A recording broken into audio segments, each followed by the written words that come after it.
Saudara Presiden Prabowo Subianto bertemu dengan Wakil Presiden ke-10 dan ke-12 Yusuf Kala. Lalu apa saja pembahasan yang dilakukan dan bagaimana kebijakan larangan pengecer menjual LPG 3 kg yang sudah dicabut ini, penerapannya seperti apa?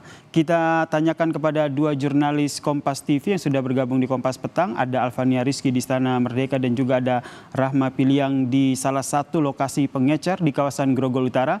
Kita ke Alfa terlebih dahulu. Alfa, tadi ada pertemuan dengan Prabowo Subianto dengan Wakil Presiden ke-10-12 Yusuf Kala. Ini betul membahas soal bagaimana kebijakan LPG 3 kg termasuk subsidi yang diberikan? Ya, Yasir dan juga saudara, salah satunya adalah membahas terkait dengan pentingnya penertiban penyaluran gas LPG bersubsidi. Ini tadi dibenarkan oleh Menteri ESDM Bahlil Lahadalia yang juga mengikuti proses pertemuan bersama dengan Wakil Presiden ke-10 dan ke-12 Yusuf Kala serta sejumlah Menteri Kabinet Merah Putih. Tidak hanya soal gas LPG subsidi saja, ada soal kedaulatan pangan dan energi yang juga menjadi kebijakan strategis Presiden Prabowo.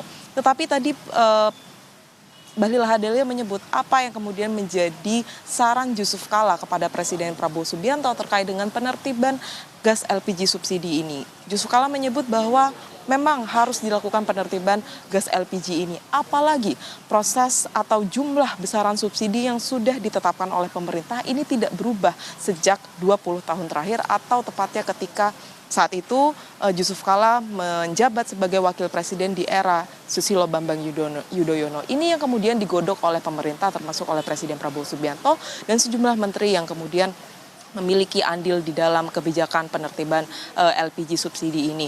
Presiden bilang bahwa pengecer yang tadinya dilarang oleh Kementerian SDM untuk kemudian menjual gas LPG subsidi ini saat ini diperbolehkan untuk menjual kembali. Tadi konfirmasi dari Ketua Harian Partai Gerindra Sufmi Dasko Ahmad yang juga bertemu dengan Presiden Prabowo hari ini menyebutkan bahwa memang kebijakan Kementerian ESDM ini bisa berjalan sendiri tanpa persetujuan Presiden Prabowo Subianto. Ini kemudian untuk menyangkal bahwa Presiden Prabowo Subianto tidak mengetahui terkait dengan penerapan pelarangan pengecer untuk menjual gas LPG subsidi ini. Tetapi tadi Dasko kemudian menambahkan bahwa kebijakan yang kemudian berdampak artinya menjadi polemik di masyarakat saat ini yaitu penyaluran gas LPG subsidi ini bisa kemudian diambil alih atau Presiden turut memutuskan apa yang harus dilakukan oleh pemerintah di dalamnya. Kemudian Presiden Prabowo Subianto memutuskan untuk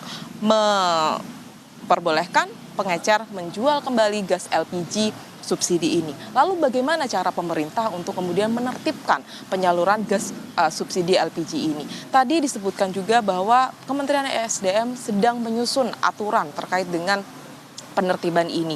Nantinya pengecer yang kemudian saat ini sudah berubah kategorinya menjadi subpangkalan akan diberikan aplikasi pengawasan yang diberikan oleh Pertamina untuk kemudian mengawasi seperti apa penyaluran gas LPG subsidi ini.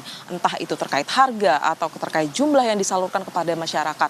Untuk kemudian bisa mencapai cita-cita pemerintah terkait dengan subsidi gas LPG ini tepat sasaran. Dengan angka yang fantastis, 87 triliun rupiah, pemerintah berharap bahwa subsidi LPG ini bisa tepat sasaran dan nantinya ditemukan formulasi yang efektif untuk kemudian bisa menyalurkan gas LPG subsidi ini sampai di masyarakat tanpa ada polemik seperti yang terjadi di saat ini. Yasir. Alfania Rizky melaporkan terkait dengan Presiden yang akhirnya batalkan larangan pengecer untuk menjual gas 3 kg. Itu berarti pengecer sudah bisa menjual gas 3 kg begitu.